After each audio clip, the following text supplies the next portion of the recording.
What's going on, everyone, and welcome to another edition of the 49 Carats podcast. Woo woo. Well, I mean, could be better. I mean, things could be exciting, but three losses in a row, so we have plenty to talk about.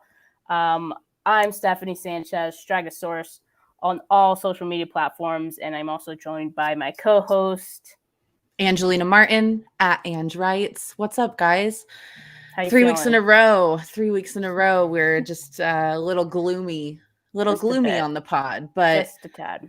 I know we'll talk about it. But the Niners are 2-3 with 3 very winnable losses in that win-loss column. So it's hard to be a Niner fan right now, Steph. I'm not gonna lie, but there's a lot of promise.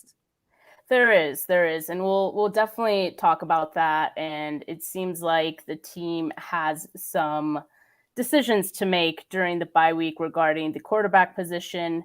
Although we just got some news, and I might as well just say it now, that Trey Lance has a knee sprain that may keep him out in that Colts game.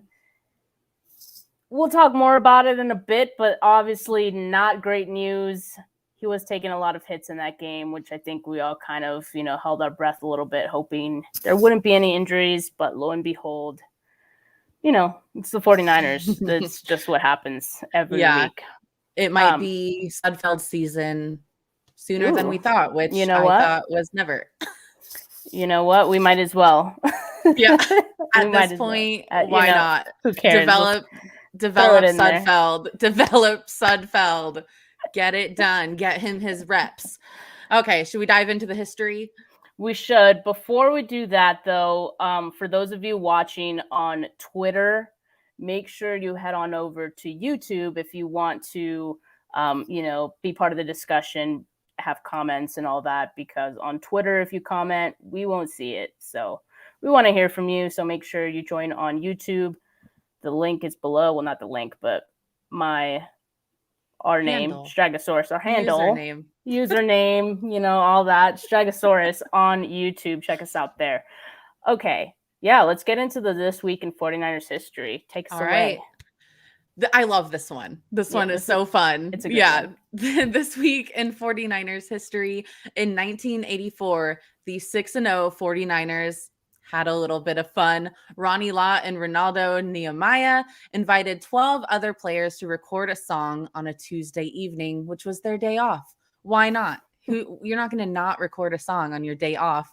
The song was called We Are the 49ers, and none other than Randy Jackson of American Idol and Journey fame. I don't know how else he's famous. That's on me, but I'm only 28, so I'm not going to blame myself.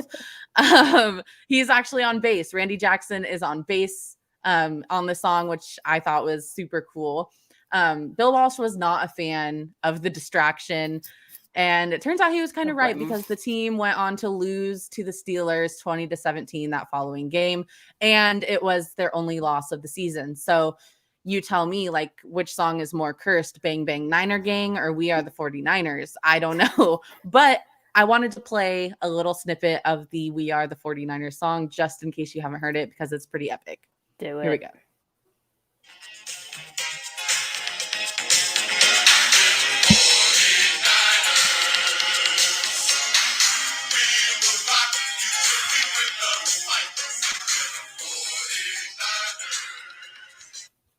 I mean, I could get jiggy to that, like E40 is cool and all, but get me George Kittle on the mic, we need that again right now. Day. Yes. Yeah.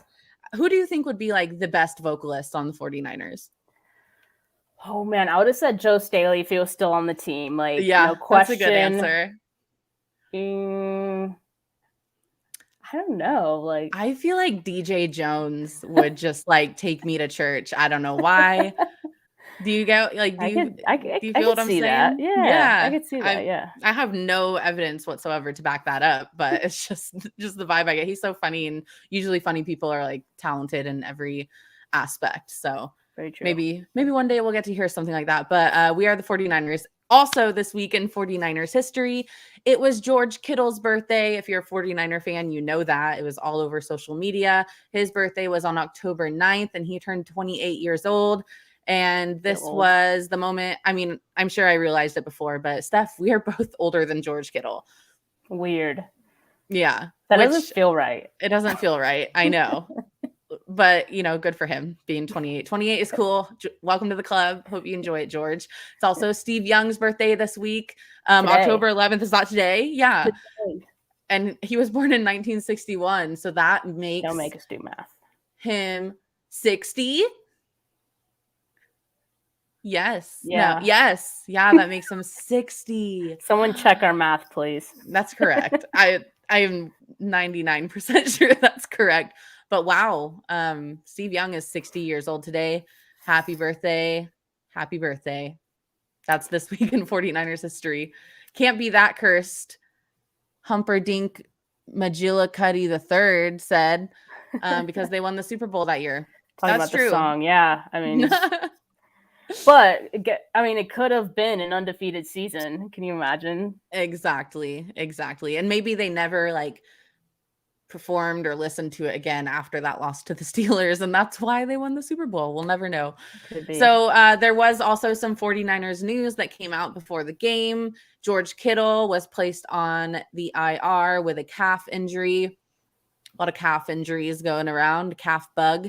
That's not a happy birthday week, if I would say so myself. Yeah. Also, Travis Benjamin was promoted to the active roster. He saw a little bit of action during the game on Sunday, but didn't really make an impact. Tanner Hudson and Nate Sudfeld were activated from the practice squad for this week's game. And it's a good thing that Sudfeld was activated from the practice squad, right? Yeah. I mean, who knows? They might be needing him.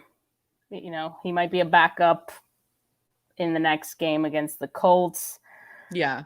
He might have to play. I mean, who knows at this point? He might be starting. Yeah. Garoppolo hurt, as we mentioned with the calf. And then also Trey Lance, as we mentioned a little bit ago. This is breaking news. Kyle Shanahan said he has a knee sprain. So luckily they have a bye week. I mean, a lot can happen. Concerned for concern. Yeah. I love throwing that up. Yeah, that should just be our thing. See. But yeah, I mean, there's plenty to talk about in this week 5 loss. Of course, we could talk about the fact that they've now lost 3 in a row and what that means for long-term season outlook, but also how do they get out of this hole? What's been the issue in all of these games? I mean, well, before we talk about that, I'd like to talk about Trey Lance. I mean, in my opinion, he was the most exciting thing about this game, even in a loss. I think everyone can say that. It was a little shaky for him at first. He did have that interception. It seemed it looked so good before that interception. It looked so good. I was so excited. He had a run for a first down and then another completed pass for a first down. And then the pick. So, yeah, that really burst my bubble. I was hyped, watching him get those first downs. I was like, oh my God, we're going to drive all the way down the field on his first drive. And then, yeah, he just let that one sail. And I would have loved to see what would have happened without that pick. But, that's, of course, I would love to see it without the pick. So, I mean, exactly, because after that pick, Arizona scored, and those were their first points of the game. And I do want to say that the defense actually played a pretty good game. I think that's also another thing we can all agree on. And they definitely kept them in the game. 2 sacks from the defense, Bosa and Jones, they had 1 apiece. There was also that turnover fumble from that Dante Johnson, got from, I think it was Edmonds. Forced it and recovered it, right? Yeah. And I think, I mean, progress. That was something I think we might have mentioned in our last few episodes. They haven't really been able to get a turnover. I know they made that a point of emphasis in this week's practice. Seems to have paid off. But again, we see that the offense just was not able to capitalize on those opportunities. So I want to ask you, what do you think is the reason for that? I mean, I know it's another quarterback this week, Trey Lance playing, but I feel like a lot of those reoccurring themes that we've been seeing up to this point haunted them even in this game. So, what do you think? the first thing that comes to mind immediately is penalties. Yes. How many drives were cut short by penalties, taking it to 3rd and 20, 4th and 20. How are you supposed to score when you're consistently 20 yards, from a first down? So Right. that's the first thing that comes to mind. And that's been a trend in all of these games that they've lost and even the ones that they've won. And then, it seems like, I wouldn't say there's a lot of dropped passes, but it seems like every time it would be huge if a pass was caught, it's dropped. And I know Debo had a couple, and it's hard to point him out during a game because he makes so many great catches that make up for it. But those are things that do kill drives. I know Sanu had a dropped pass. Yeah. Am I forgetting anyone? Did Debo have I'm sure 2? I am. Yeah, I think so. Okay, so Debo must have had 2, and Sanu was the other one. There were 3 drops in this game, 16.7% drop rate. Yeah, and it's 3 doesn't sound like a lot, but it's just when are they coming? When are they happening? And a lot of the times it's killing drives. Right. Yeah, I mean, I definitely agree. Just a couple stats. The 49ers reached Arizona's territory on 8 out of 9 possessions, yet they only scored 10 points. Hat tip to Vincent Frank, who tweeted that one out. And one thing Kyle Shanahan said after the game was, I thought we could have done better around him. Speaking about Trey Lance, I think he did good enough to win. Yeah. I mean, I think so too, considering it was his first start. Like we mentioned, I think the defense did everything they could to keep the offense in the game. It was just that the drops, the penalties, it was just all those other things around him that the O-line. Whew, man, we could talk about that for quite a bit. But yeah, 3rd of 11 on 3rd down. As we know, they were 1 and 5 on those 4th downs. But let's talk about those 4th downs really quick. Yes. Because I know this whole point, we've been kind of frustrated with Kyle Shanahan about not going for those on 4th down. And I'm sure even though they didn't all convert, we were excited to see them actually being aggressive. Yeah, I know people have pointed out that if they would have gone for the field goal a couple of times there, and if that safety would have actually been called, that the 49ers would have won the game. And I think it's really easy to say that after the fact, but you and I, we've been wanting Kyle Shanahan to be more aggressive on 4th down. And he did just that. It's almost like he listens to our podcast or something, which he definitely doesn't. But yeah, I was stoked because I didn't think it was going to happen. So that first 4th down attempt, I was excited. And then it just kept happening throughout the game. Unfortunately, things tended to fall apart on those 4th down conversion attempts. A lot of people are blaming the play calls. I don't know what else people are blaming, but it's a team sport and everything has to work perfectly on a 4th down for that stuff to come together. I know that one where Juice was under center. Kyle Shanahan said that wasn't the option that they wanted to go with on that play. He said there were a lot of options for that play and that wasn't the correct one. So again, don't really know what's up with that, how that's happening. But I overall enjoyed watching them go for it on 4th down. I think you have a really good chance with Trey Lance under center to get those 4th down conversions. Just sometimes it doesn't work out, and you don't know. You just have to try and see if it happens. Yeah. And like you mentioned, I think Kyle Shanahan, I'm sure that the decision to go for it on 4th down had something to do with it being Trey Lance under center, because you just know that he gives you this extra element, this extra advantage to be able to convert those. What do you think? Do you think that it's because Trey Lance was in the game that he's like, you know what, we'll go for it because they got to guard all 12 men? Yeah, 11, sorry. I think maybe a little bit of that, maybe a little bit of Robbie Gould being out, he learned his lesson with that last week. Yeah. He didn't want to take the chance on the kicks. So I think it's a little combo of both. It was just kind of a perfect storm to say, hey, let's just ball out and go for it. I don't know if running up the middle 4 times in a row until you get to 4th down is like the best plan. But again, it's on the O-line, it's on the blocking. George Kittle was missed on the Yes, run blocking. he definitely So, it takes all these little things working together for a football game to go successfully for a team. And that was a perfect example. That 1 for 5 on the 4th down conversions was an example of just everything not working. Yeah, and we did also touch a bit on the penalties, but just going back to that really quick, Josh Norman, he kind of struggled a bit. He had that one DPI, and I think he had at least one missed tackle. Mike Mcglinchey, we know, struggled big time in this game. He had a 49.7 PFF grade. He allowed 4 pressures, 2 quarterback hits, 1 sack, and he was guilty for 2 of the 6 holding penalties on offense.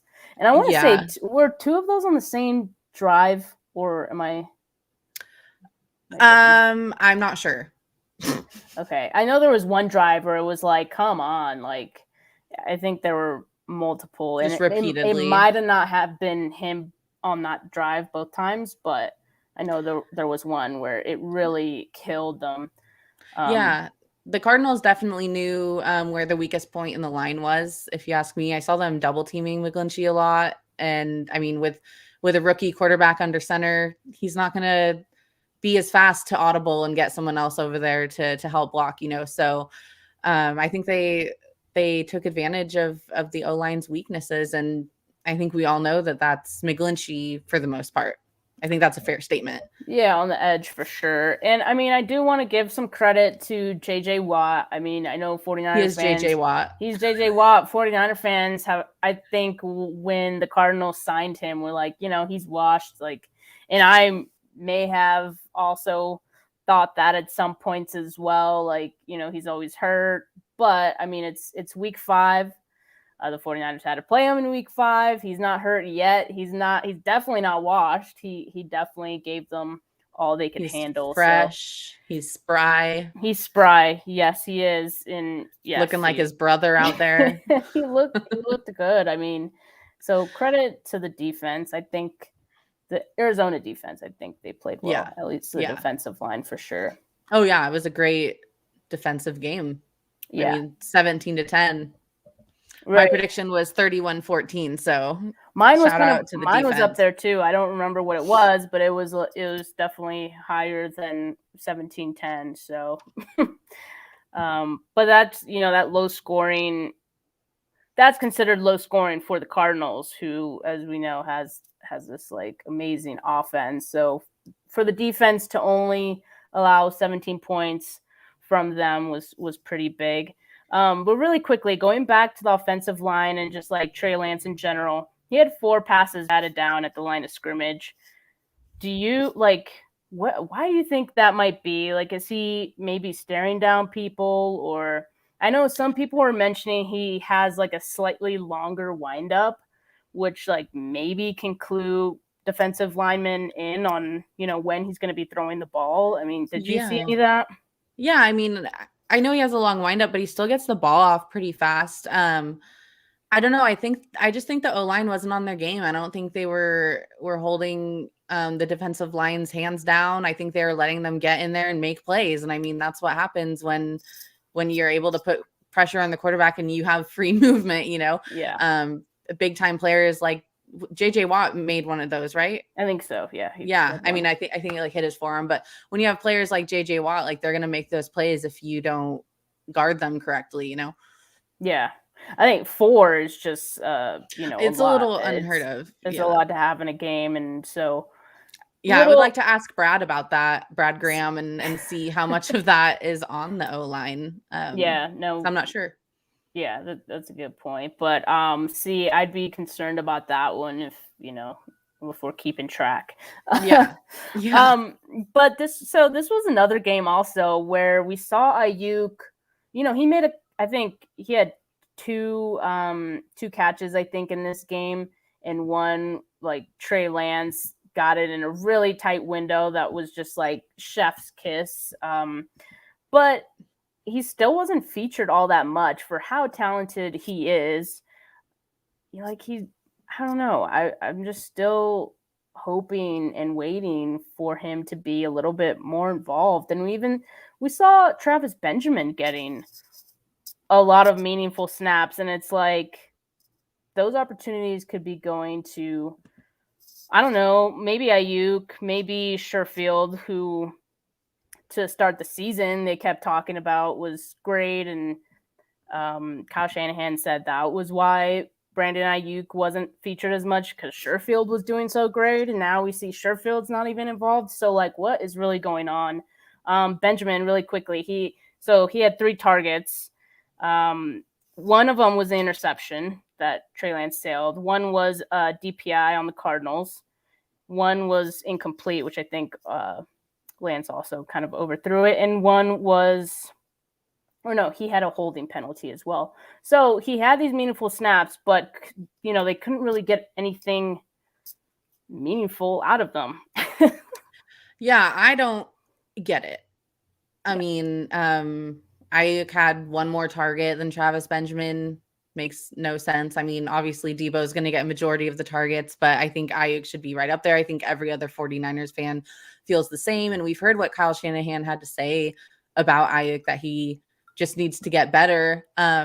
He said that, I believe, I forget which radio station it was, but it was during a radio interview. And he said for himself, he confirmed those reports of earlier that Ayuk just is still young, really, and just needs to turn that corner, which is crazy given what we saw him do last season. And Kyle Shanahan said the same thing about George Kittle, that George Kittle needs to get better. And that's why, we haven't been seeing much of George Kittle. Come to find out now, he's been dealing with an injury. So I don't know why you would target Travis Benjamin 3 times and Trent Sherfield none when you have Trey Lance under center, and we saw the connection that they had during preseason. And it's obvious that he liked throwing to Trent Sherfield. So, right. And exactly what you said, why if Trent Sherfield was the reason that Ayuk isn't getting more snaps and isn't getting more targets, why is he getting less than Travis Benjamin now? Like, it doesn't make sense to me. I don't think anyone can make sense of it. And it's honestly kind of frustrating to see these personnel decisions, to be quite honest. Yeah, I mean, a part of it, maybe you can say, well, Kittle wasn't there, so, they needed another guy running routes out there, I guess. Also, maybe Trey Lance is a little more comfortable with Travis Benjamin. We know that Trey Lance had been working with the second team through most of camp, and good point. So maybe he had a better rapport with Benjamin, and so having him out there maybe was somewhat of a security blanket for him. But I mean, Lance worked with Ayuk as well, and I don't know, and Sherfield, by the way. So yeah, it's a little baffling. And I know you said, I think it was like a couple episodes ago now, you said that, maybe Kyle Shanahan is still trying to figure out what units he likes on the receiving core, and maybe, but it's now week 5, and you would hope he'd have that figured out. I mean, especially I feel like as fans, this is the first season where we're not like, oh, the 49ers need another receiver. They now have like a good number of receivers, but they can't figure out how to get them all on the field or all involved. It's just, it's a little weird. You see Arizona, who has a lot of really talented players, and somehow they're all pretty involved. So it'll be interesting, what happens after the bye week, if they can, figure that out a bit. Maybe we see another wide receiver shuffle. I don't know. I wonder, I mean, part of it clearly is the fact that Trey Lance ran so much during that game. I'm sure, it's hard to get the ball to your receivers when you're running so much. So I'm sure obviously that factored in as well, but I don't know, Steph. Yeah. I mean, we'll see. I don't know. I'm not super concerned yet, but I'm frustrated, I guess. I'm frustrated. Maybe C for curious. Okay, yeah, there you go. That's curious. Hmm. Interesting. But in addition to, the wide receivers and Ayuk not being so involved, we saw Elijah Mitchell come back. Happy to have him back and be Yeah. healthy.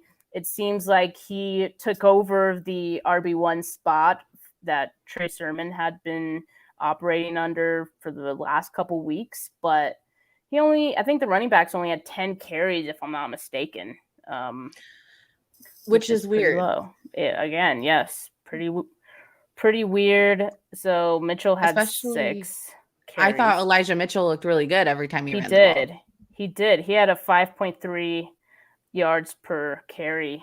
So I mean, it's pretty good. And again, like I almost feel like they got away from running a little bit, and I think that that did contribute a bit to them having those third and longs, or like those third downs, and being forced to go for it on fourth down as well. I mean, because you can't get those few yards every down, then yeah, that's what's going to happen. So I saw Trey Lance throw a lot, which, maybe I get it. It's against the Cardinals.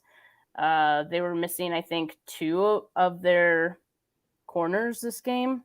So I understand you want to throw it a little bit. Obviously, you want to score. They needed to score in this game, but I don't know. It was a little baffling to see not as many runs called. But again, I mean, Trey Lance maybe took a lot of those himself, right? We did see some Trey Lance designed runs as well. Yeah, and it seemed like to me, and I'm this like I don't even want to say this because Kyle Shanahan is one of the I mean, he's an elite play caller. That's his reputation. And so I don't want Jordan Elliott to come after me or anything. But like sometimes it seemed like they were running it when they should be passing it, and they were passing it when they should be running it. Like, did it feel like that to you at all? I mean, I don't know if there was a specific time where I thought that, but I did think to myself, like, wow, like they're throwing a lot. And, I don't know. And that's another question I have. I know we were talking about the play calling. Do you think it's fair for fans to judge the play calling? I know we were talking to Jordan about that. And, I'll admit, and, I'm sure you would admit as well, like we don't study the plays.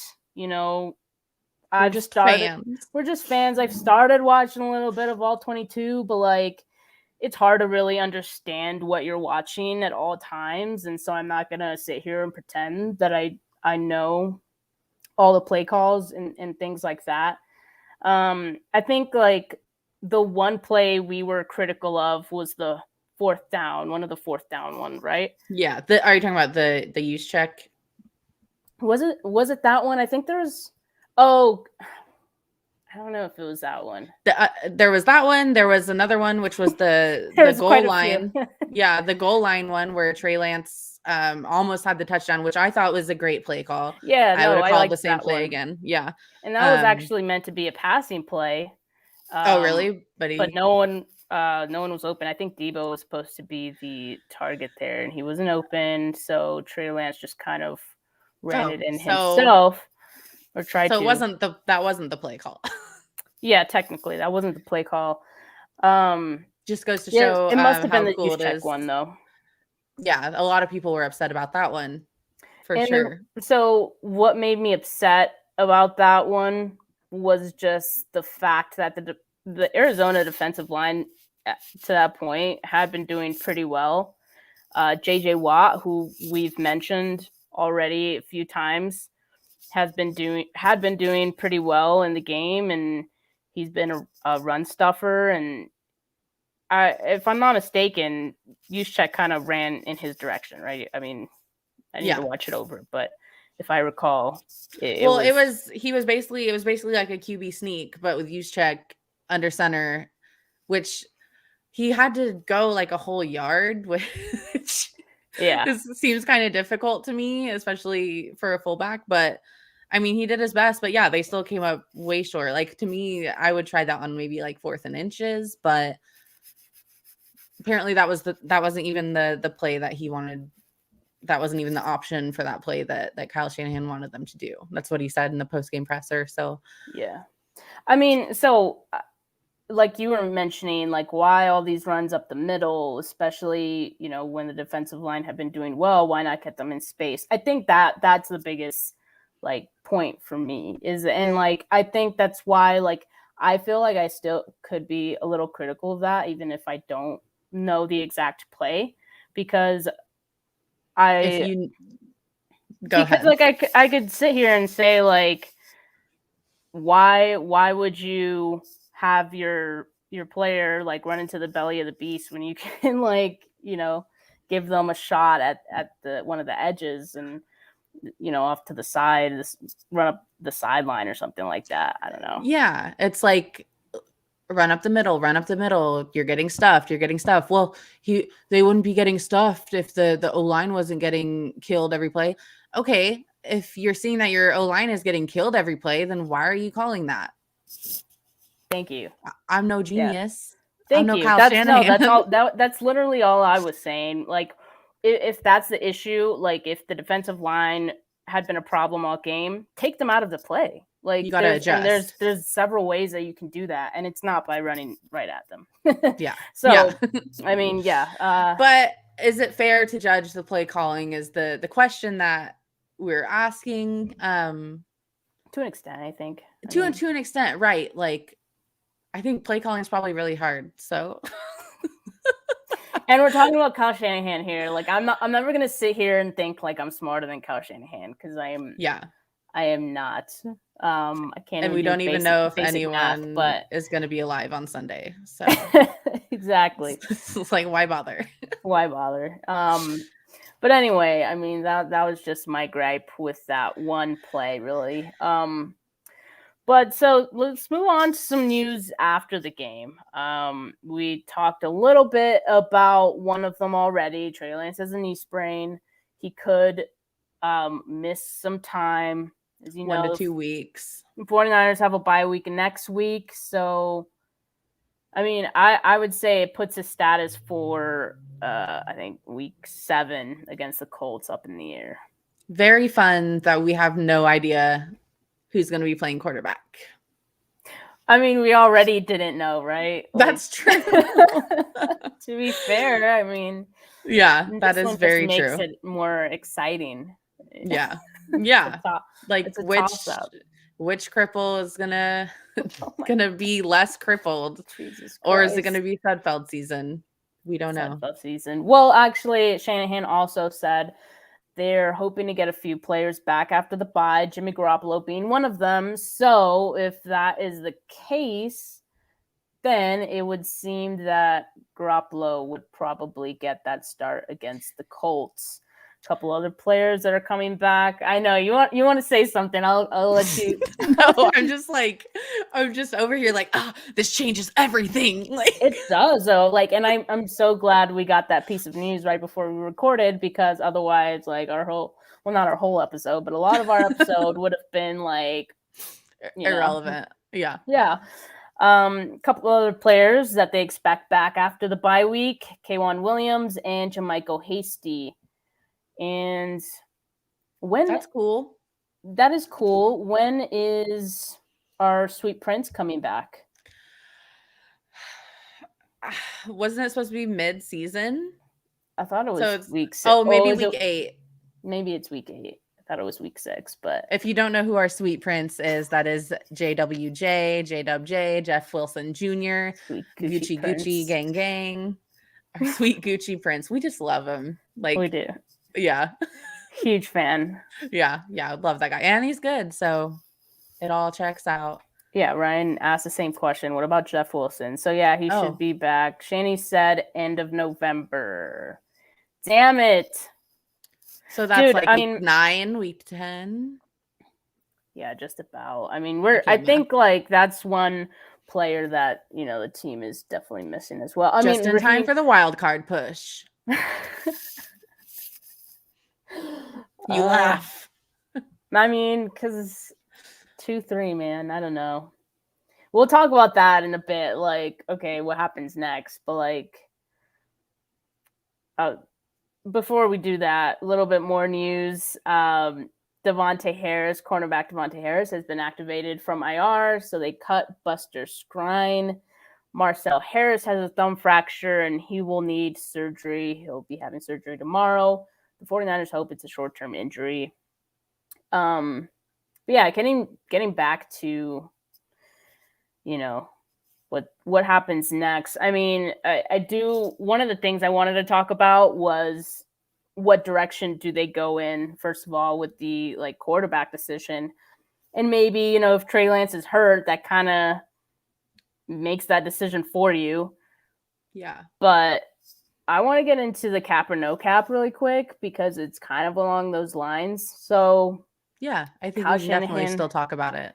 Kyle Shanahan did say that after yesterday's game, nothing had changed, and that if Garoppolo is healthy, he would remain the starter. Cap or no cap? I'm going to say no cap. Okay.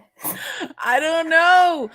I want to say no cap. I think that if the 49ers, I know that Trey Lance looked well enough to win. Kyle Shanahan said it himself. I think if he would have won, I would be saying cap 100%. I am curious if he would have won if Kyle Shanahan still would have said that same thing. I mean, at the end of the day, did Trey Lance come out and blow everyone out of the water? Yeah, no, he definitely didn't. Definitely not. I think if he had, it wouldn't even be a question. Like if he, if he came out and pulled a Kaepernick in his first start, and when he took Alex Smith's job, I mean, that was like, well, yeah, you can't go back. This is more on the line. I think I'm saying no cap, but I don't agree with it. I know we're going to talk about it. I think that Trey Lance should be starting from here on out, but this injury changes so much. Jimmy G really has to prove himself when he starts against the Colts. So, I mean, that game's going to be even bigger than it already was now. So, because he's for sure starting. Maybe. With Lance out, Yeah. Okay, so I think I'm gonna agree with you again because, and again, I don't think it's the right choice.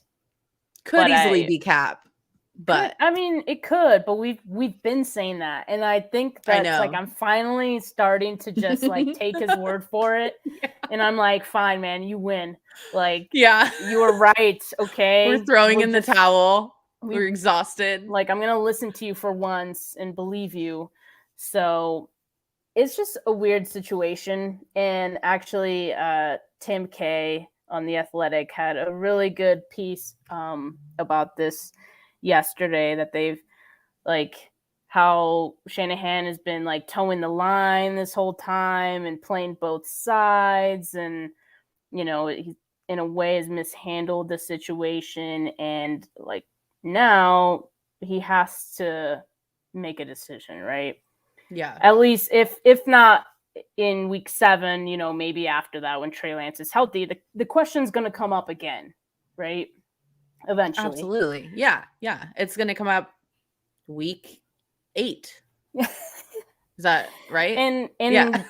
And it's the strangest thing, and we can't get a feel for what he actually is thinking, because they spent all the off season, before the draft, pretty much being very open about needing a new quarterback. I mean, you give up all that you gave up, and you look into other options. So you're very clearly admitting we need a new quarterback, right? We need someone else. And then as soon as you draft Trey Lance, you're like, Jimmy's our guy. It's the complete opposite. It's okay, dude, what is it? I mean, so Tim K's article talks all about that, and if you guys haven't checked it out yet, go ahead and check it out. But go ahead. I think it's he found Trey Lance, and decided that this was who he wanted, but it was going to take some time. The plans changed. Yes, 100% need a new quarterback. Yeah, let's try and get Matthew Stafford. Let's try and get Aaron Rodgers. Like, let's make a Super Bowl team. Okay, we're going to have to go with a rookie now. After all those trades fell through, this was their last option. Like, realistically, they wanted Matthew Stafford. They wanted Aaron Rodgers. I know I'm missing some. Like, who else did they go after? Am I missing anyone? Oh man, it felt like they went after like every quarterback that was available. I don't know how many were confirmed, but like it was always rumors and us hearing that the 49ers were in the mix. So, when you're forced to draft a rookie, things change a little bit. So I think that's why we're seeing so much Jimmy Garoppolo, even after the offseason that was had, where they tried to go out and get all these quarterbacks.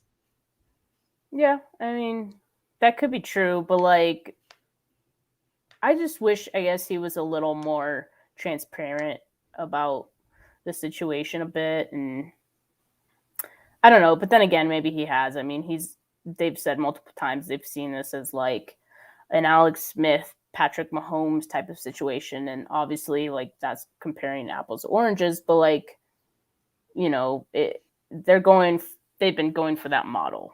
And yeah, I will say it was fun watching Trey Lance yesterday, and then getting to watch Josh Allen last night. Was it fun? Because okay, let me finish. I see flashes of Josh Allen and Trey Lance, and watching them both in the same day, it's like, oh my God, he could really maybe become something of this caliber with his arm and with his legs. There's a lot of similarities. So I know a lot of 49ers fans are hoping that in a couple years that development takes place. If it doesn't, good Lord, pray for Kyle Shanahan and John Lynch. I mean, yeah, that's another story. But yeah, I do see, obviously every 49er fan hopes that is the long-term outcome of Trey Lance. We're like, we pick the best quarterback in the NFL. That's exactly how Trey Lance is going to look. Which, like, we might be setting ourselves up for disappointment there. Yeah, but I mean, but there are a lot of similarities. I mean, there are, yeah. It's almost like it's uncanny. It's uncanny, yeah. Yeah. But going back to the cap or no cap, I think it's no cap. I think because he keeps saying it, whether he's right or wrong to be continuing to go back to Garoppolo, that's another story. Has he ever lied? Yes. Maybe about other things, but like... But I'm talking about everything he said about Jimmy Garoppolo. Like, has he ever lied? Has it ever been cap? I mean not like, this. I feel like this season. Not this season. Everyone has just been with their tinfoil hats and like all along. Yeah, I know, and that's why I'm just like, you know what, man, you're right. You're no capping us. I mean, I know we'll never throw away our tinfoil hats, but I think sometimes we gotta set them aside, unfortunately. Yeah, this is one of those times, I think. So yeah, I think Garoppolo is going to be starting again, regardless of Trey Lance's availability. Week 7, week 8. We'll see what happens. Maybe Garoppolo. Agree with that decision. I disagree. Let's get into it then. Like, I think that's the next thing. I mean, obviously the injury changed everything, but it did. And I'm going to create this banner on the fly because I didn't before the episode. Clack, clack, clack. There we go. Nice. And someone said they liked my hat. So really quick, I just have to shout out Residency for the really dope hats. Yes, I need me another one. My hat is cool too. It's friggin' rose gold Giants, but that's fine. This is a Niner podcast. You know what? I couldn't even tell because it was so shiny. It's like, oh yeah, rose gold is just beaming. Beaming. But and No, they it's a cool hat. do have these in like Giants colors too. So Really? might have to. Yeah, I think so. Ooh. Yeah, so we might have to get you I'm gonna get both. both. Okay, yeah. Cover all my bases, no pun intended. Really quickly, do the Giants play tonight or they play tonight at 6:37 p.m. against the Dodgers? It's game 3. The series is tied 1-1. It's a must-win game. They're in LA. Yes, no one cares. Definitely must win. Some people care. I mean, I started watching baseball a couple days ago. Let's go. Yes. So things you love to hear. It's exciting. It's exciting. I need a winning team to root for. It's just I need some positivity in my life. Right. And the Giants are that. You picked the best team in baseball. So good for you. And there you go. Mike said he loves your Giants. Yes. Tattoo, thanks, Mike. I'm just being petty. All right. Well, let's get into the chat. I mean, again, I'm going to mention for those of you who weren't here the times that I have mentioned it before, Lance is hurt. We are aware he has a knee sprain, but we still want to talk about what we think the 49ers should do going forward with the quarterback decision when Lance is healthy, when Garoppolo is healthy, which is looking like next week after the bye. So yeah, I mean, do you want me to, say some of my stats? Yeah, let's compare. Now we have a start and a half from Lance to compare to 3.5 games from Jimmy G. So let's compare. Okay. So first, let me just say, like yesterday, Lance finished with 192 yards on 15 of 29 attempts. He had 1 interception, no touchdowns. Then as a comparison, because obviously Garoppolo didn't play yesterday, but Trey Lance averaged 10.8. He had a 10.8 average depth of target on Sunday. Jimmy Garoppolo has a 6.9 ADOT through his first 3 games. So pretty big difference there already. Okay. Just a little teaser. Trey Lance has completed 3 passes of 20 plus yards this season. He's only played how many quarters? Like 6 quarters. He's played 6 quarters. Jimmy Garoppolo has played 14 quarters. I'm glad you have that exact number. 14 quarters, and Jimmy Garoppolo has only completed 2 passes of 20 plus yards. So Jimmy's played more than double the time that Trey Lance has played, but Trey Lance has more 20 plus yard passes. Yeah. And this might be a good time to mention this one stat. So Jimmy Garoppolo, you might have seen there's this like graph being shared. Jimmy Garoppolo has the highest percent of turnover-worthy plays, while at the same time having the lowest big-time throw percentage in the league. He was literally like at the bottom, like left corner of this graph. Yeah. And you want to be at the top right. Yeah. So he's at the bottom. They literally had to like make the graph bigger to fit his name in. Yeah. just for reference. So it's like while he's been fairly efficient, it's safe. I would nothing to write home about. Yeah, it's been safe. Exactly. And someone asked the question, is that 20 plus air yards for Trey Lance's 3 passes and Jimmy Garoppolo's 2 passes? Air yards. I mean, in this case, what would be the difference between 20 plus yards and 20 air yards? Just like the amount you're throwing it 20 yards in the air, then they catch it, or you throw a 5-yard pass to Debo and then he goes and gets 20 yards. This particular stat doesn't mention. I'm sure it's air yards. Yeah, it could. Yeah, we're just gonna say it's air yards. Yeah, I mean, I'm not a stats junkie. I try, but I mean, I think like if you looking at average depth of target will give you a sense of like where they are in terms of the air yards that they generally and throw. Lance is almost double. He's like 4 yards more than Jimmy Garoppolo in that department. So, yeah. And then I've got one more. So Trey Lance, he had 6.12 yards per play in his last 6 quarters. Hat tip to, is it Dieter? Is that how you say his name? Yeah. Dieter? Okay, on Twitter. Jimmy Garoppolo has 4.84 yards per play through weeks 2, 3, and half of week 4 that he played.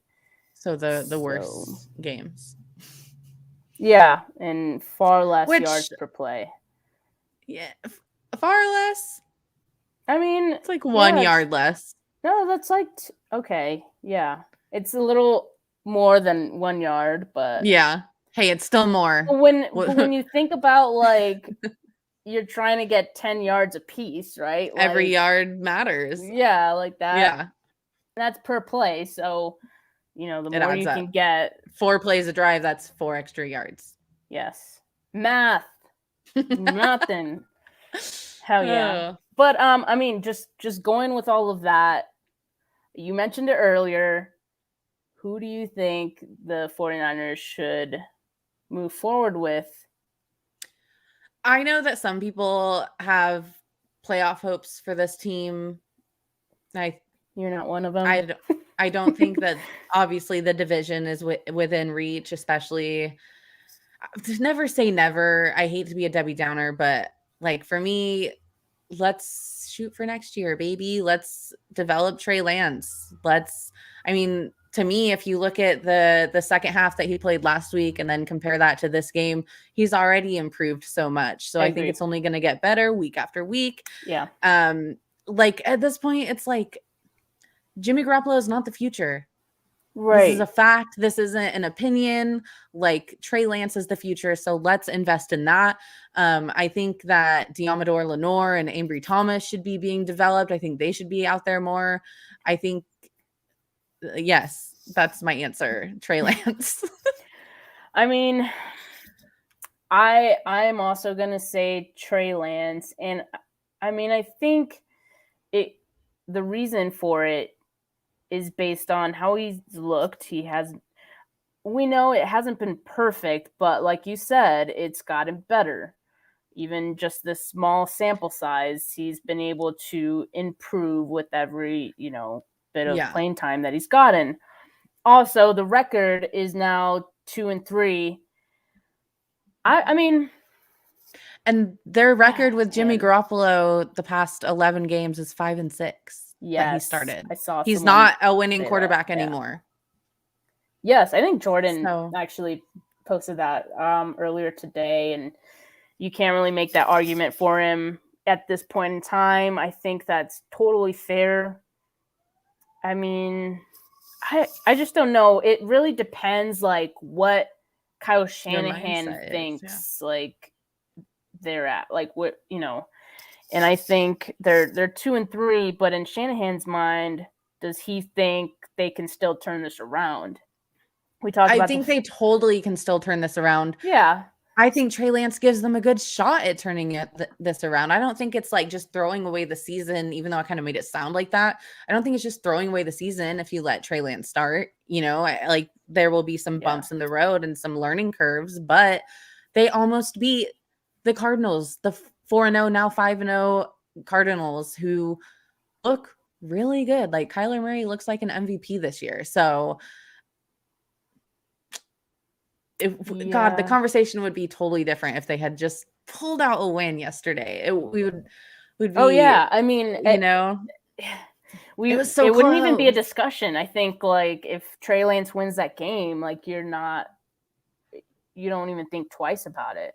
Yeah. And what's funny to me about Shanahan's quote saying we didn't do well enough around him.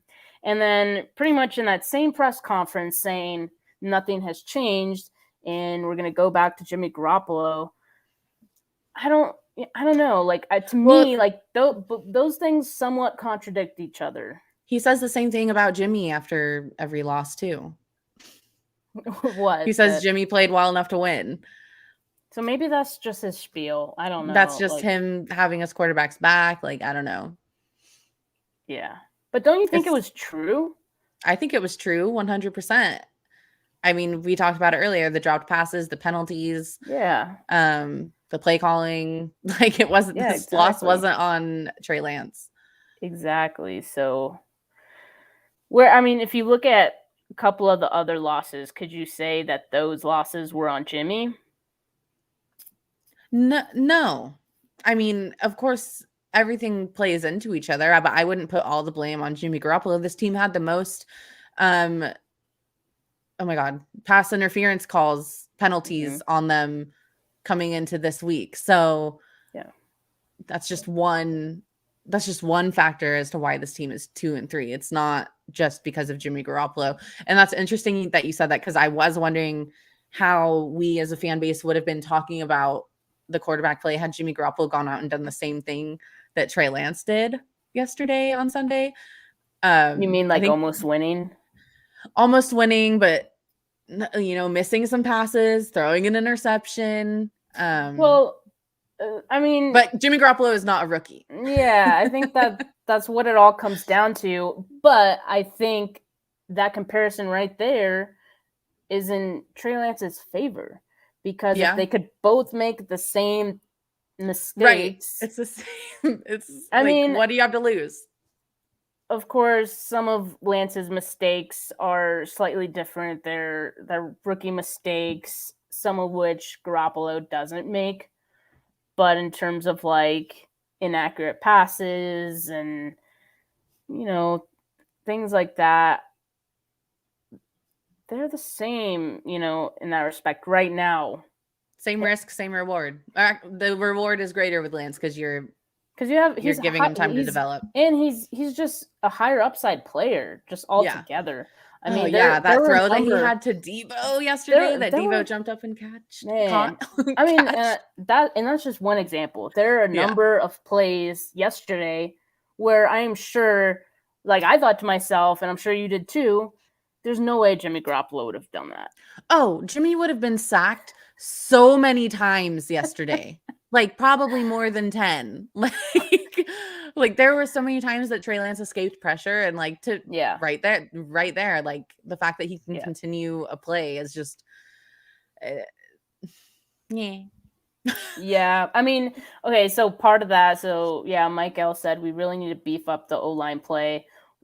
On one part of that coin is that they're missing Kittle for sure and his blocking, but another thing that kind of crossed my mind was, and maybe this is a question for Brett Rumbeck or the offensive line gurus, Brad, but like, does a mobile quarterback like Trey Lance make it a little more difficult for offensive linemen to block? For sure, if you're not used to it.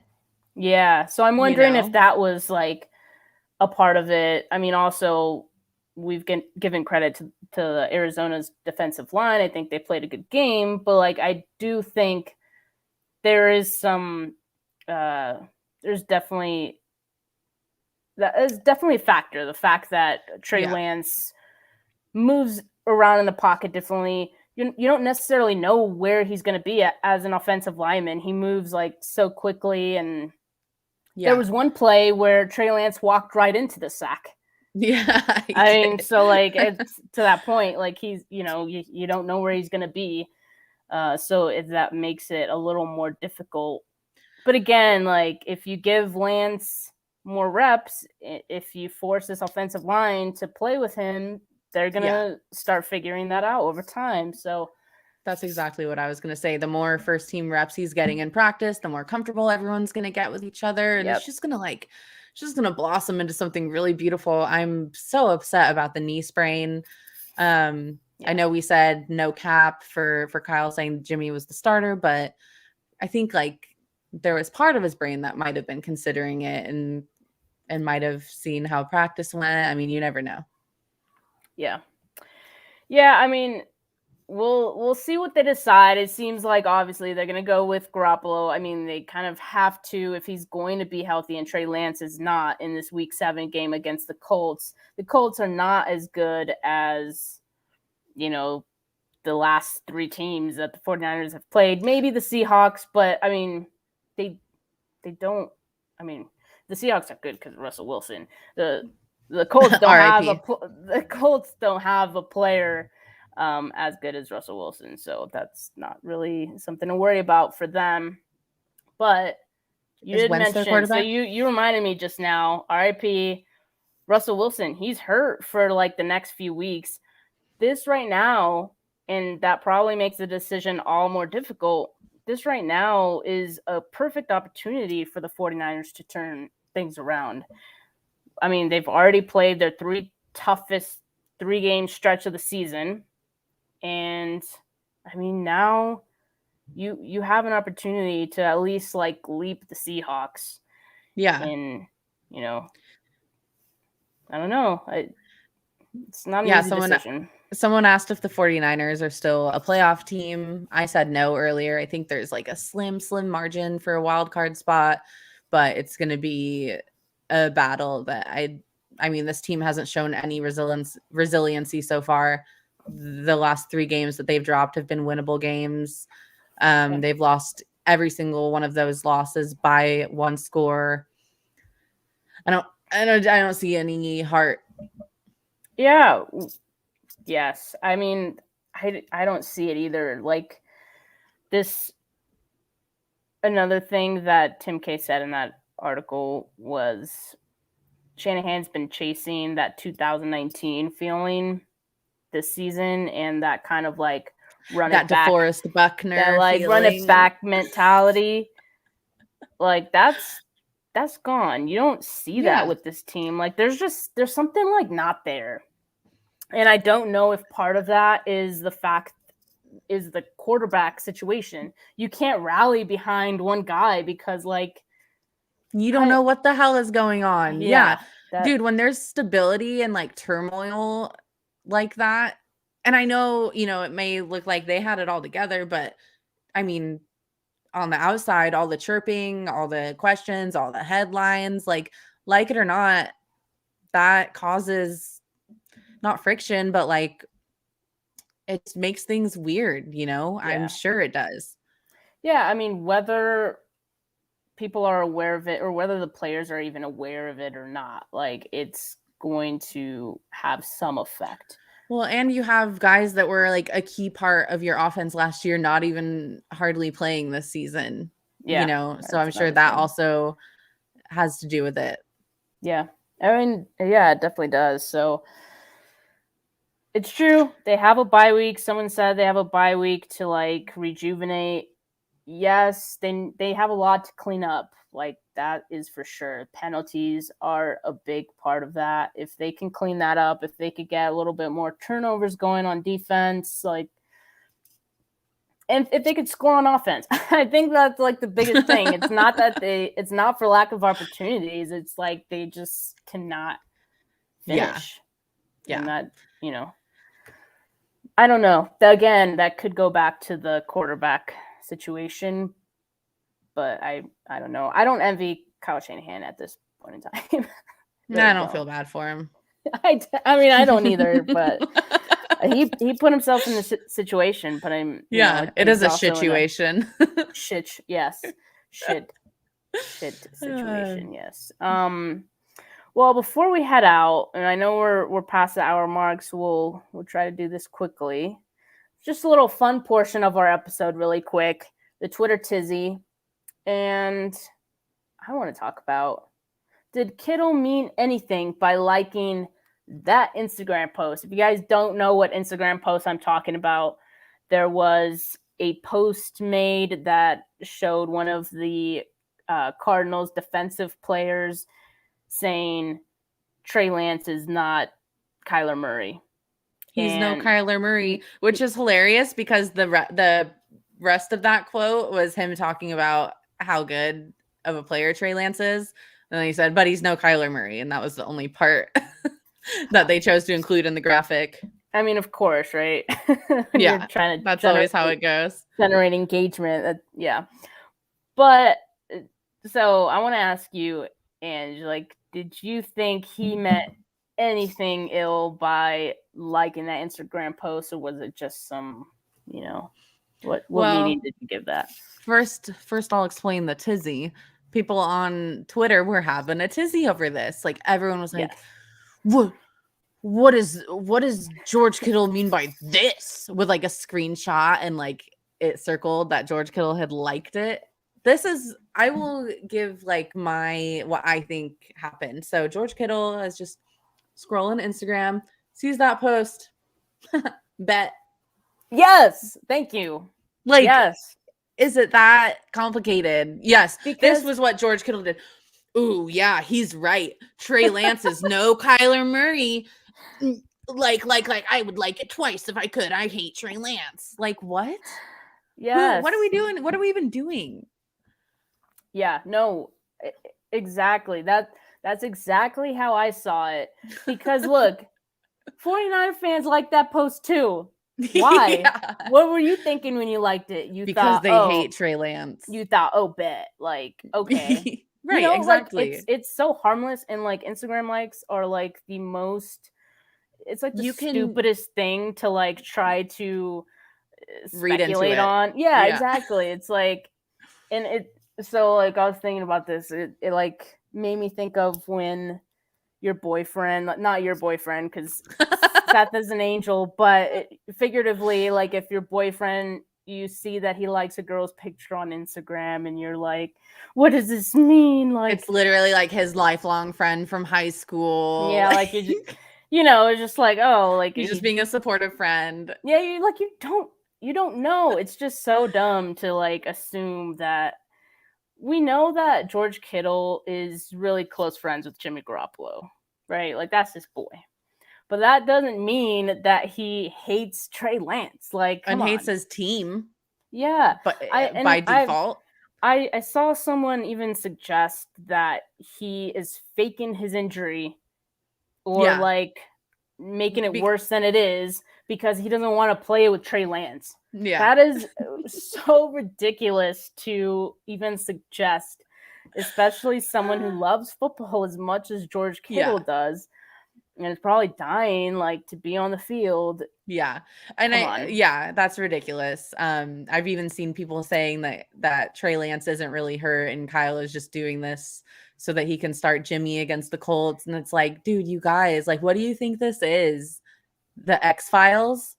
Like, this is like, NFL football. Like, this isn't like what? This isn't some big mystery. It's like, please step out of the like vortex your mind has gone into. I know that we joke a lot about like having our own conspiracies and we joke about putting our tinfoil hats on, but like there's such thing as taking it too far. And I'm afraid that some of you have. So just come back to the lights, please. Yes. And we all saw that. I mean, he might have done this after he saw that everyone was freaking out about him liking a stupid Instagram post. But George Kittle did post on his story a picture of him and his great friend Trey Lance and wished him luck. So there's nothing there. There's nothing there. I mean, someone said he's trying to save face. Save face from what? I mean, sure, like he's trying to like if he's trying to save face, yes. Go on. Like if he liked that picture for the reasons that we think, me and Ange think, which is like him just thinking like, oh, bet, like, that's not true, but whatever, haha. If that were the reason and all these fans got mad, then yeah, like maybe he's like, okay, guys, like chill, like that's not true, like I actually like him. So it could have been some of that, but I don't think it was like, oh, like he has to pretend he likes him. Like, no. Yeah. If he felt need to save face, he wouldn't have done it in the first place because hello, Instagram is a public place where you can see what people like. Like he's not that dumb. Exactly. Yes. Exactly. So, love y'all. Take it easy. Yeah, I'm glad we have fun on that one. I hope none of you that thought George Kittle meant wrong with that. Hope none of you guys are watching. Or actually, I hope you guys are, because get a grip. Get a grip, please. It's okay. I know it's only week 5, but like we're gonna get through this. Well, it's week 6 now. Oh, wait, no, Monday Night Football. Yeah, it's still only week 5. Yeah. But yeah, for you guys that tuned in, and we got so many comments in this episode, so I really appreciate it. Like this was awesome. As Mike L said, please hit the like button and make sure to subscribe on YouTube. If you guys are watching on Twitter, our YouTube channel is @Stragosaurus. That is the username.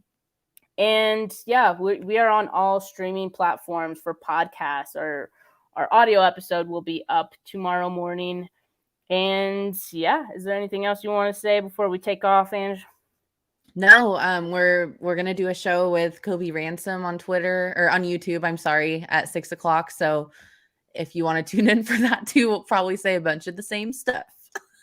But watch anyway. Yeah, still watch. We might come up with something new. Who knows? Oh, also, I wanted to say, so for our bye-week episode next week, we are trying to get someone exciting as a guest for our next episode.